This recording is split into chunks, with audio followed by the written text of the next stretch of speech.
안녕하세요. 날마다 미국 주식 레버리지 ETF 구매하는 남자 대레사남입니다. 저는 무리수 투자를 하고 있죠.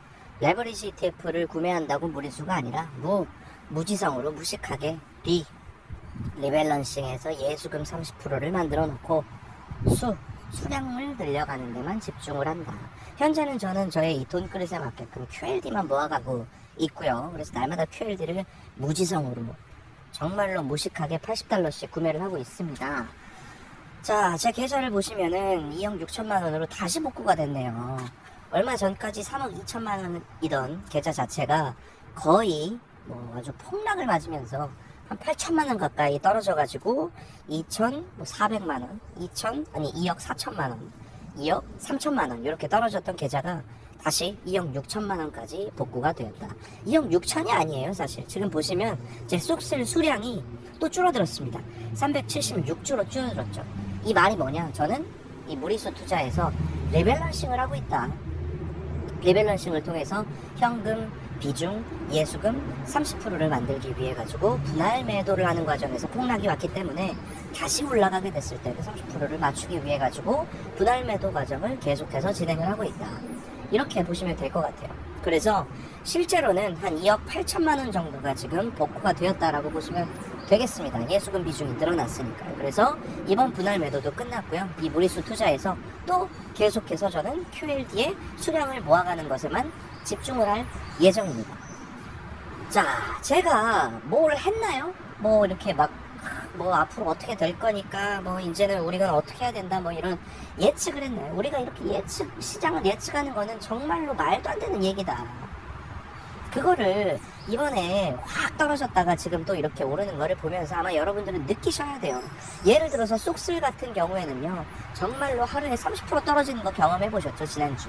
그리고 또 금방 며칠 지나지 않아가지고 하루에 20%가 올랐습니다. 하루에 20% 오르고 몇 프로 떨어지고 몇 프로 오르고, 이게 변동성이 이렇게 크다. 그래서 우리가 이 쏙슬 투자를 할 때는, 특히나 레버리지 ETF를 투자를 할 때에는 이 쏙슬은 극단적인 예시를 보여드리는 거고요. 쏙슬보다 조금 더 변동성이 작은 것이 TQQQ, 이거보다 더 변동성이 작은 게 QLD. 그래서 장기적으로는 요 세 개의 비중을 만들어가면서 우리가 레버리지 비율 자체를 조정할 필요가 있다.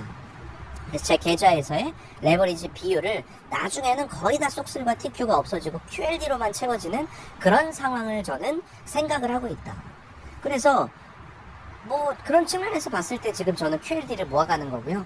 이 QLD를 그냥 장기적으로 계속해서, 이 QLD 같은 경우에는 리밸런싱이니 뭐니 이런 거 생각하지 않고 계속 모아갈 생각이기 때문에, 그래서 QLD를 모아가고 있다라고 보시면 좋을 것 같습니다.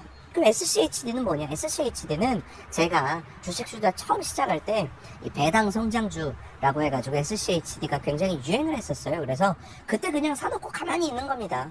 그래서 저는 만약에 폭락이 너무나도 많이 찾아오게 된다, 그렇게 되면은 SCHD를 팔아가지고 QLD나 TQQQ나 SOXL, 쏙스를 구매할 생각을 가지고 있습니다. 그래서 SCHD는 그냥 그렇게 가지고 있었는데요. 이것도 한 700만원, 800만원 정도 갖고 있었는데 지금 40%가 올랐네요. 저는 그냥 신경 안 쓰고 있습니다. 우리가 이렇게 주식 투자를 해야 돼요. 주식 투자를 할 때에는 우리는 그냥 신경 쓰지 않고, 언젠가는 오를 거라니까요. 미국에서 돈을 푸는데 안 오르겠어요. 화폐 가치가 낮아지고 있잖아요. 화폐 가치 낮아지는 거에 대해 가지고 우리는 그냥 계속해서 자산만 모아가면 된다. 돈을 모아가면 안 되고요. 자산을 모아야 돼요. 근데 우리가 자산을 벌어들일 수는 없잖아요. 우리는 일을 해가지고 돈을 벌잖아요. 게다가 이 원화 가치는 지금 계속해서 낮아지고 있습니다. 이게 어떤 상황인지 저는 정치적이나 국제 지정학적인 어떤 그런 것들도 분석을 할 줄 모르는데, 지금 장기적인 이 환율 차트를 보면은요, 원화 가치가 계속해서 낮아지고 있기 때문에 원화로 돈을 벌어들이고 있는 우리 입장에서는 하루라도 빨리 달러화로 변경을 하든지, 이거는 물론 지금 제가 이런 말을 하는 거는 조금 무리가 있을 수도 있습니다. 왜냐하면 그렇게 될수록 또 환율이 높아질 테니까요. 그렇지만 그렇다고 해서 넉넉히 가만히 있을 수는 없지 않겠습니까? 우리 자산을 우리가 지켜야죠. 그래서 미국 주식으로 저는 다 변경을 하고 있는 중이다. 물론 국내 주식으로도 변경하는 것도 저는 동의를 합니다. 왜냐면은 주식이라는 것이 결국에는 화폐 가치가 낮아짐에 따라 가지고 이득을 볼 수 있는 그런 부분들이라고 저는 개인적으로 생각을 하고 있으니까요. 그래서 여러분들도 주말입니다. 우리 이 근로소득을 또 다음 주에는 더 높이기 위해서 어떻게 내가 내 자신을 단련할 수 있을 것인가에 대해서 우리가 고민을 하면서 무리수 투자, 무지성으로 무식하게 리밸런싱만 생각하면서 수량을 늘려가는 그런 무리수 투자를 우리가 함께 할 수 있으면 얼마나 좋지 않을까라고 저는 개인적으로 생각을 하고 있고요. 그게 꼭 레버리지가 아니더라도 그냥 기본적으로 계속해서 나스닥이라든지 뭐 S&P 500이라든지 이런 것들은 장기적으로 우상향을 하고요.